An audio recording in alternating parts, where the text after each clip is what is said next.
94.5 in Chetwynd, 104.1 in Dawson Creek, PeaceFM. Cole Pops is here with you right now, joined by Robert Mackay. You're a local author, I understand? Well, local as in British Columbia.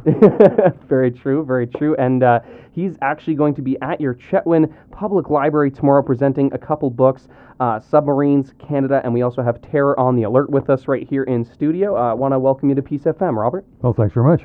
So, tell me a little bit about Terror on the Alert. I understand this is a little bit sort of a military sort of book.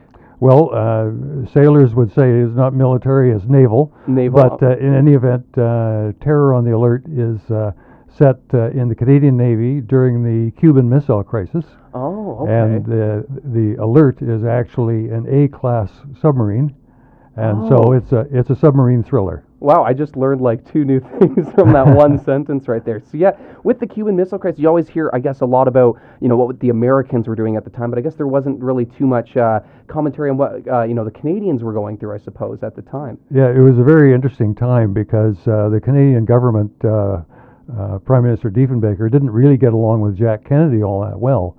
So when the Cuban Missile Crisis erupted, Ottawa and the Canadian government basically did nothing. But on the East Coast, interestingly, the admiral in charge there put the fleet to sea. Oh, wow. And so the Canadian Navy was out there, and my story is set in a Canadian-manned, British-built A-boat.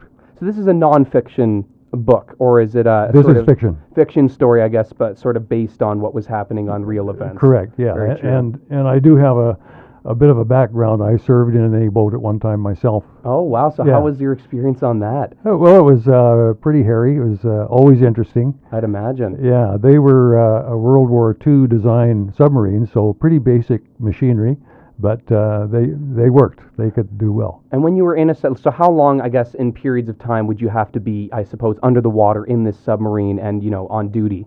Well, it was a diesel-electric submarine, so it's not like a nuclear-powered boat, which can stay down indefinitely.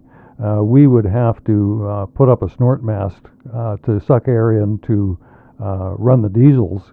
But also, longest I was ever down was about 2 weeks. Oh, wow, that's fascinating. So I guess, things can get definitely maybe high strung, I suppose, 2 weeks kind of cramped in a submarine with a few other guys, I guess, eh? Well, you get not exactly cabin fever, I guess you couldn't call it that, but let's say you're anxious for a little fresh air. For sure. So, of course, Robert Mackay is actually going to be at your Chetwynd Public Library tomorrow at 11 a.m. Can you tell me a little bit about what's happening there? You're doing a little presentation sort of thing? Yeah, I'll be presenting just a little program with slides on PowerPoint and talking about them, and it's just a really brief and personal history of submarines, submarines in the Canadian Navy, and in particular, A-boats. For sure, and I understand actually for Terror on the Alert, you also won an independent publisher's award. Can you tell me about the experience, receiving that award and how it felt and what it meant to you? Yeah, that's a real thrill, and thanks for mentioning that. Terror on the Alert won an IP award down in the States, and my first book won a gold IP. Wow, also. That's fantastic. Yeah.